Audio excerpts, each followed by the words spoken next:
Time now for a very special fallback. We are joined by rapper and podcast sensation Joe Budden. You may remember when he burst on the scene with the Grammy-nominated hit Pump It Up in 2003, also remixed by Jay-Z, if you will. Today, Budden leads several media projects, including Revolt's State of the Culture. The New York Times dubs him the Howard Stern of hip-hop.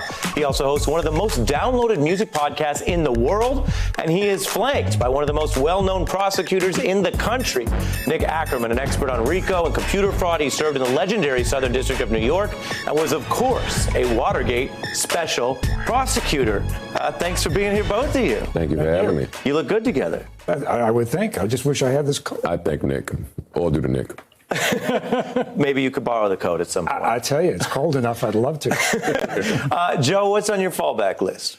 What's on my fallback list? I've got Tyler Perry writing alone in the writing room, just because I have never heard of that concept.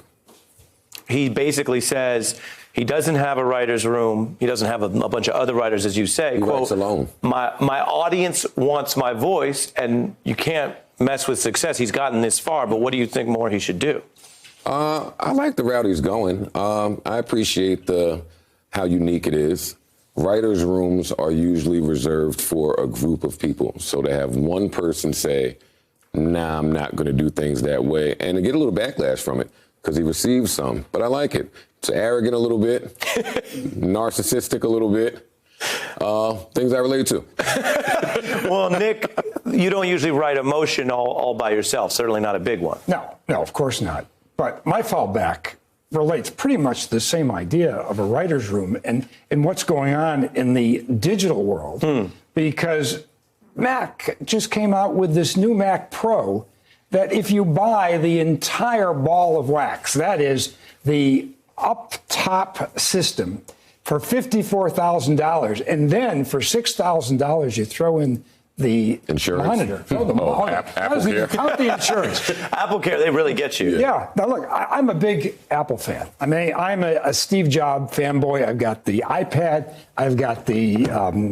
the Buds? The Buds. Nick, a lot of people... Watch. Okay, the watch. A lot of people have the Buds. But I got the watch, I got the phone, and I've got the computer. Pardon me, Nick. Do you like the Buds? I really like the Buds. Okay. Yeah. Now, I understand they now have the iBuds with the Pro version that are another $50, which I have not tried. Let me ask this. Do the Buds need to fall back? And obviously I'm asking Joe Budden, so there is a potential pun that I won't make. Right? I see what you did there. Or a conflict of interest. Should the Buds fall back just because they're not very cool? They're not good.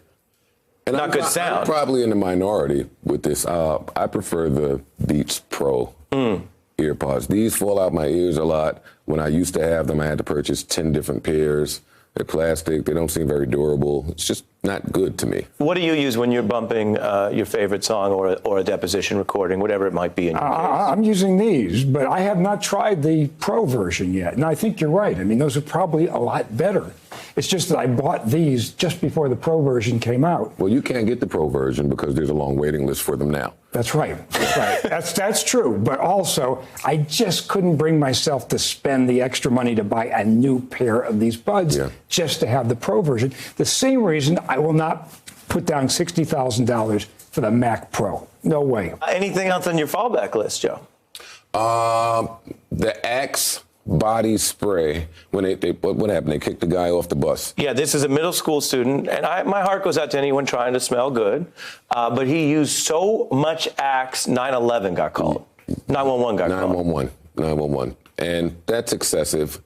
But I think we all did that at one point, which is why I kind of identify and I kind of have a lot of compassion for the kid. Like, when you get your kid his first bottle of cologne, he probably sprays too much. I probably still spray too much. And Axe has a very particular smell. So I get both sides of the coin here, but I'm with the kid. I don't think he should have got kicked off the bus or had 911 called. No, I totally identify with the kid. I used to do the same thing when I was that age. Forget it. Can I ask you, Nick, what your scent was? It was, I can't even remember at this point. Because when I got started out, this is a little personal. Give it to us. I was at the mall, and one of the samplers put out Jean-Paul Gaultier on my wrist. Didn't ask, just put it out. And it's a sweet, some say overly vanilla, notes of cinnamon, Joe. But I got hooked on it. That's a lot of our first. That was my first, I think. Really? Yeah. Jean Paul Jean Paul- Gaultier. Jean Paul And the Gaultier. bottle is shaped like a body. Old Spice. That was another one. Old Spice. Oh, I used to take my father's Old Spice. That's what I used. Do you know that I purchased the Old Spice body spray from the supermarket? That doesn't sound weird to anybody here? No, not at all. Oh, well, I'm at home. Not in the least bit. And I sprayed a lot of it. I love it. Well, I want to thank both of you, looking very good and looking good together. Nick Ackerman. Thank you. And Joe Budden. Everyone All should right. check out the podcast. Thank you. Thank you. I appreciate that. Hey, I'm Ari Melber from MSNBC. You can see more of our videos right here, or better yet, subscribe to our YouTube channel below. You could have been anywhere in the world, but you're here with us, and we appreciate that.